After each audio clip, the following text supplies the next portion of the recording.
Hi, my name's Brian Char.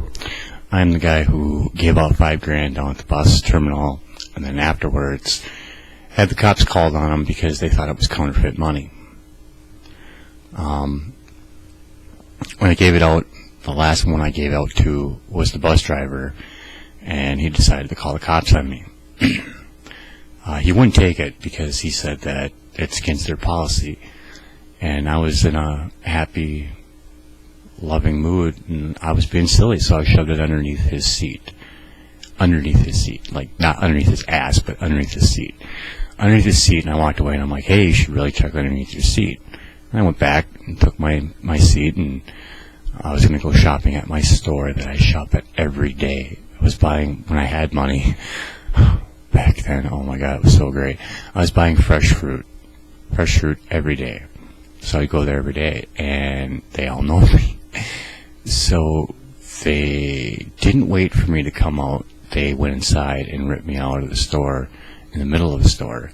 Instead of bringing me outside, they did, I don't know for sure, but that's what it felt like. You guys deliberately made me stand in front of the store. I mean, embarrassing? I don't get embarrassed that easy. But just the whole professionalism of it, just didn't make any sense. You know, they brought me up there and they're like, Brian, so we heard you giving out $5,000. I'm like, yeah, you want to see my withdrawal slip? And that was it. Now, it could have been done a whole lot different. I mean, I'm not trying to tell you how to do your job, but I will. You take one of those brown pens, mark it, oh, look, it's real, and then walk away and say, wow, that's a really nice idea. If there wasn't any report of any $5,000 missing, you had no reason to go there. But that's fine and dandy. So I give up $5,000. I'm all happy. That, boom, killed it. Just killed it. I'm like, what the fuck, you know? I do something nice, man. I was bawling. I was crying. I was sad. I was fucking just down. I was just like, how could that even happen? And then on top of that, then they came back within 3 days and broke my arm. Yeah, he was holding me. They went there for a wellness check. And they seen me there, started talking to me, and then they grabbed a hold of me. So one's got one arm, the other one's got the other arm. And I'm like, what's going on? And they're like, well, we want to talk to you. And I'm like, why are you holding me? Well, we just want to talk to you. That's all they kept on saying. We just want to talk to you.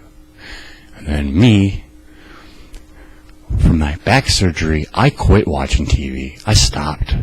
I started reading tons, nonstop, hours, days, just trying to fix the world that we live in. That's the kick that I got on after I got my back broken. You know, a blessing in disguise, I guess. Yep. Yeah, I slipped on the floor at work. And to me, talk about synchronicity. The second I fell was the second I uttered words out of my mouth. Ladies, be really careful. The floor is really wet. The second I said that, I fell. Yeah, I broke my arm too. Well, elbow. Broke the elbow and my lower back. And then I had 2 back surgeries. Gave out $5,000.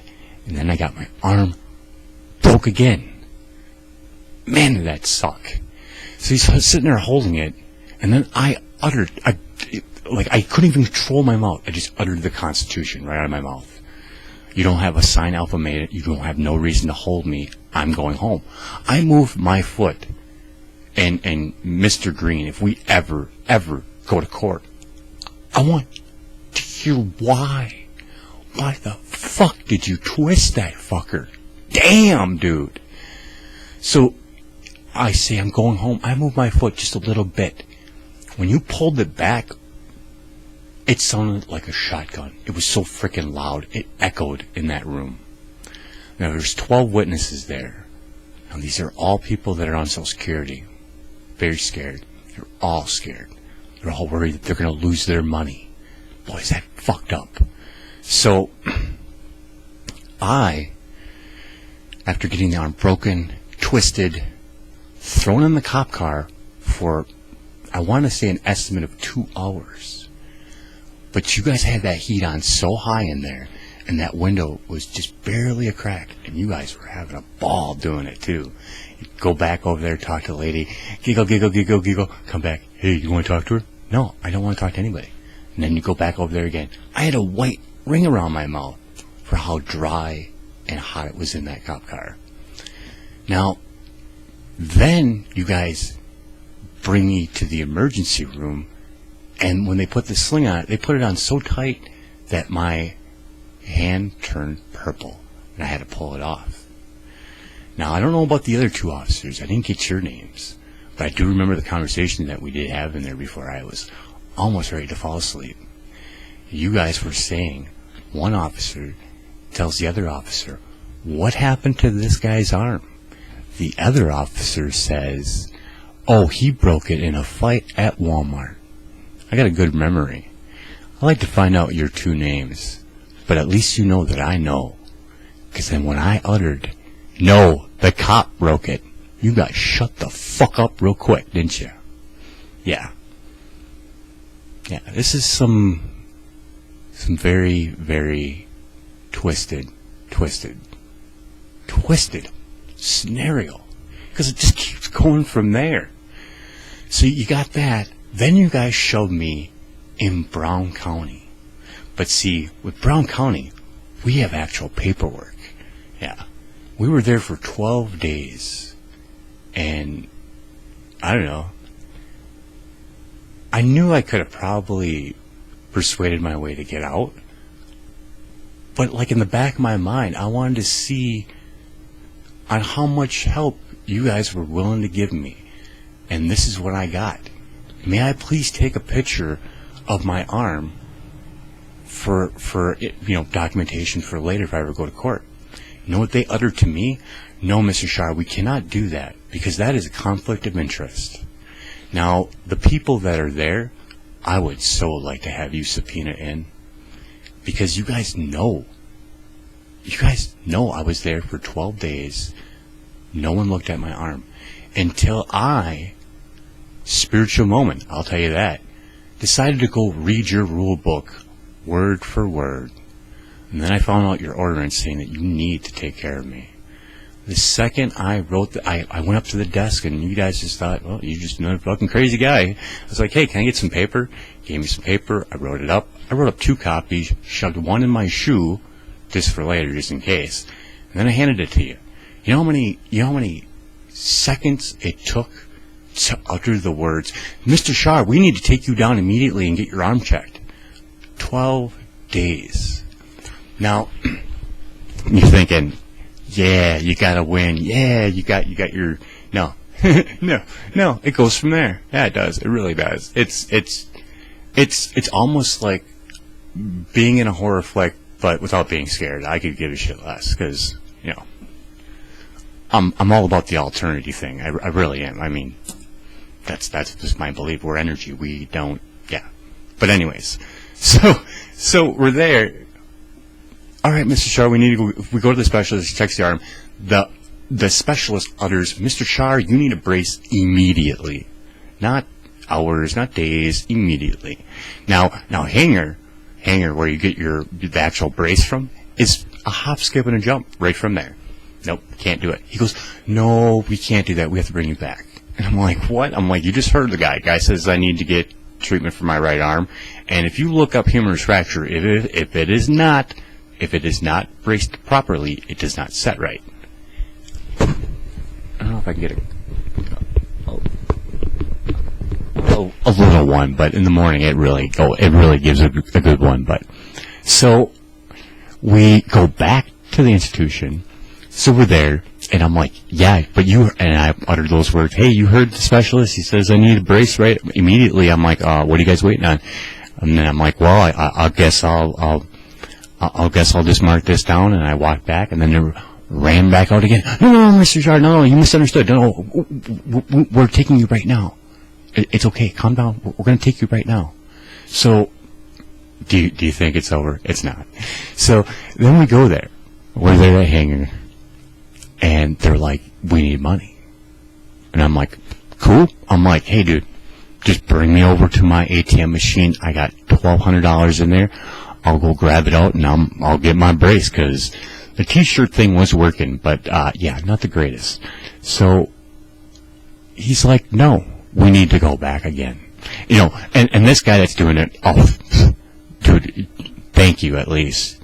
He's the only one that could see that he's seen it plain as day, that he knew those cops fucked me up and threw me in there just for the fact that they were trying to get me there for a 60-day or 30 days, something like that.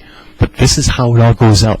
So I get that, throw that in there, we go back. He's like, we go back, and I'm like, so you're not going to fix I got money in my account. I'm like, this is ridiculous. I'm like, I guess I'll just, no, Mr. Shar, you misunderstood. We're going to pay for it. I'm like, oh.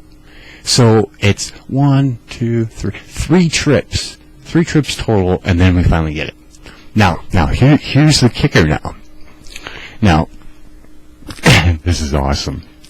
Now, it's 3 days for these 3 officers to take me to court. 3 days. And the other 2 didn't bother putting their names down. I wonder why. Advocate. You should have put your name. The officer that cried, I want you on that stand. You were barely holding my arm. I could have so swung at that cop. And I was calm, cool, and collective throughout the whole thing. Even the last ordeal, too. So, we had all that.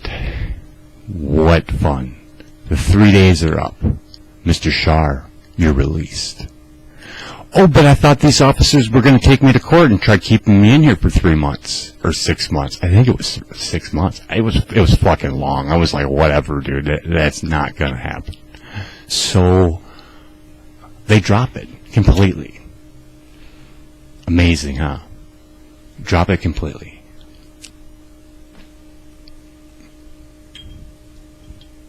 And then we fill out our 120-day thing for the state, and Mayor Jim Schmidt tabled that case. And if you look underneath what tabling a case is, underneath Robert Rules of Order, it's misused a lot, and it was misused in this case. It was, because my lawyer was going after for a low amount to show guilt. If you Green Bay officers would like to take up a donation pool for me, that would be real swell. If you like, you could ask Mr. Green if I'm lying at all, which I don't think he'll say that I'm lying at all. I really don't, because you could talk to the other 2 officers, but I don't have their names. One is a female officer, and the other one, he's the one with the heart, man. He started crying the second he heard my arm get twisted. Oh, man, he knew that shit was wrong. He fucking knew it, dude. And I got no beef with you. I don't. You got kids, and we got this concept of money. We need it, and this and that, dude. Don't even phase it. Same thing with the female officers holding my feet. Don't even phase it. Don't even phase about the little poetry I gave you. It was sweet. You know it was sweet. But don't worry about that. And same thing with Green too. Don't dwell on this. I just want some fucking money to pay these other people off. That's where it comes. It's not even me. It's them. These people want money. I want to give it to them and get. I don't want to even take you guys to court. If my lawyer wants to, which that doesn't make any sense, he takes my case and then he says, "Oh, you need $5,000 for an expert witness." No, I'm not stupid. I got a total of 5 witnesses that were there, and he tells me, well, they weren't expert. Really. It doesn't take too much to look at the whole situation.